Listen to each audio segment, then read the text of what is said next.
नमस्कार, business express में आपका स्वागत है। मैं हूं आपके साथ अंकिता और आइए अब खबरें देखते हैं विस्तार से। ऑयल मार्केटिंग कंपनियों ने इस महीने भी एलपीजी रसोई गैस सिलेंडर की कीमतों में कोई बदलाव नहीं किया है। दिल्ली में 14.2 किलोग्राम वाले गैस सब्सिडाइज्ड एलपीजी सिलेंडर के दाम दिल्ली में 494 रुपए पर स्थिर हैं। हालांकि 19 किलोग्राम वाले सिलेंडर की कीमतों में बढ़ोतरी हुई है।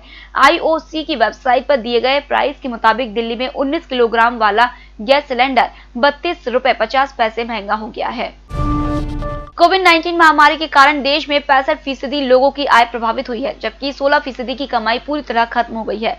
इसका खुलासा पैसा बाजार के सर्वे में हुआ है। इसके मुताबिक दिल्ली एनसीआर में 70% लोगों की कमाई पर असर पड़ा है, जबकि 16% की कमाई पूरी तरह खत्म हो गई है। बेंगलुरु में 67% लोगों ने माना कि महामारी के कारण उनकी कमाई घटी है, जबकि 12% की कमाई पूरी तरह खत्म हो गई है।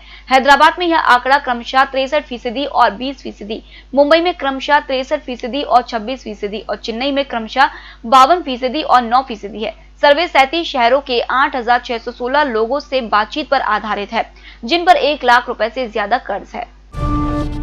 गुरुवार को कारोबार के चौथे दिन बाजार में शानदार तेजी है। बीएसई सेंसेक्स 462 अंक ऊपर 38,530 पर और निफ्टी 130 अंक ऊपर 11,378 के स्तर पर कारोबार कर रहा है।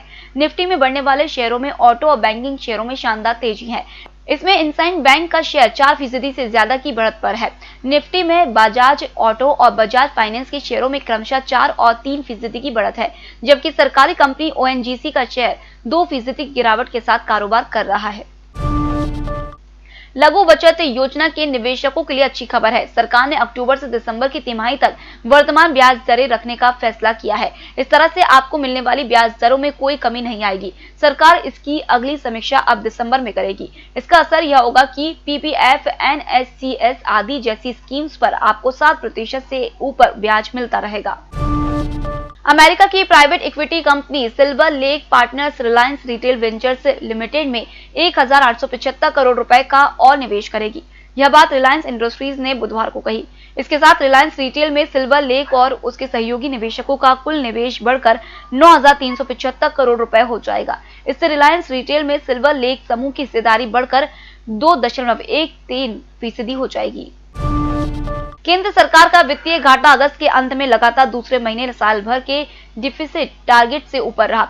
मुख्यतः रेवेन्यू कलेक्शन पर लॉकडाउन के नकारात्मक असर की वजह से देश का वित्तीय घाटा सीमा से ज्यादा बढ़ गया है।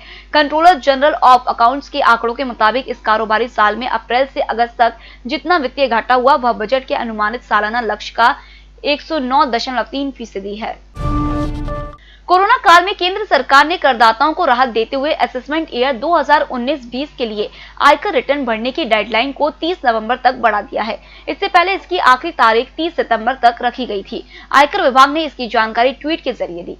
सीबीडीटी ने आयकर रिटर्न दाखिल करने की आखिरी तारीख चौथी बार बढ़ाई है। वित्त वर्ष 2018-19 के लिए 31 मार्च 2020 तक आईटीआर दाखिल करना था, तब इसे 30 जून तक बढ़ाया गया था। फिर इसे बढ़ाकर 31 जुलाई और इसके बाद 30 सितंबर 2020 कर दिया गया। अब इसे चौथी बार आगे बढ़ाया गया है। देश के 8 प्रमुख उद्योगों में लगातार छठे महीने गिरावट दर्ज की गई। बुधवार को जारी सरकारी आंकड़ों के मुताबिक अगस्त 2020 में कोर सेक्टर के इंडेक्स में अगस्त 2019 के मुकाबले 8.5% गिरावट दर्ज की गई। पिछले साल अगस्त में कोर सेक्टर में 0.2% गिरावट दर्ज की गई थी। गिरावट में लगातार 3 महीने से सुधार दिखाने के बाद कोर 37 सेक्टर में फिर से गिरावट बढ़ गई है। अप्रैल के रिकॉर्ड 37.9% गिरावट के बाद मई में कोर सेक्टर में गिरावट का स्तर घटकर 21.4% पर आ गया था। इसके बाद जून में यह और घटकर 12.9% पर और जुलाई में और घटकर 8% पर आ गया था। आयकर विभाग ने कहा है कि विभाग ने 1 अप्रैल से 29 सितंबर तक 33 लाख से अधिक करदाताओं को 1,18,00,000 रुपए का रिफंड जारी किया है। इसी दौरान 31,75,000 टैक्स पेयर्स को 32,230 करोड़ रुपए का पर्सनल इनकम टैक्स रिफंड और 1,74,000 टैक्स पेयर्स को 86,094 करोड़ रुपए कंपनी टैक्स का रिफंड किया गया है। केंद्र सरकार ने वित्त वर्ष 2018-19 के लिए जीएसटी वार्षिक रिटर्न और ऑडिट रिपोर्ट दाखिल करने की समय सीमा बढ़ा दी है।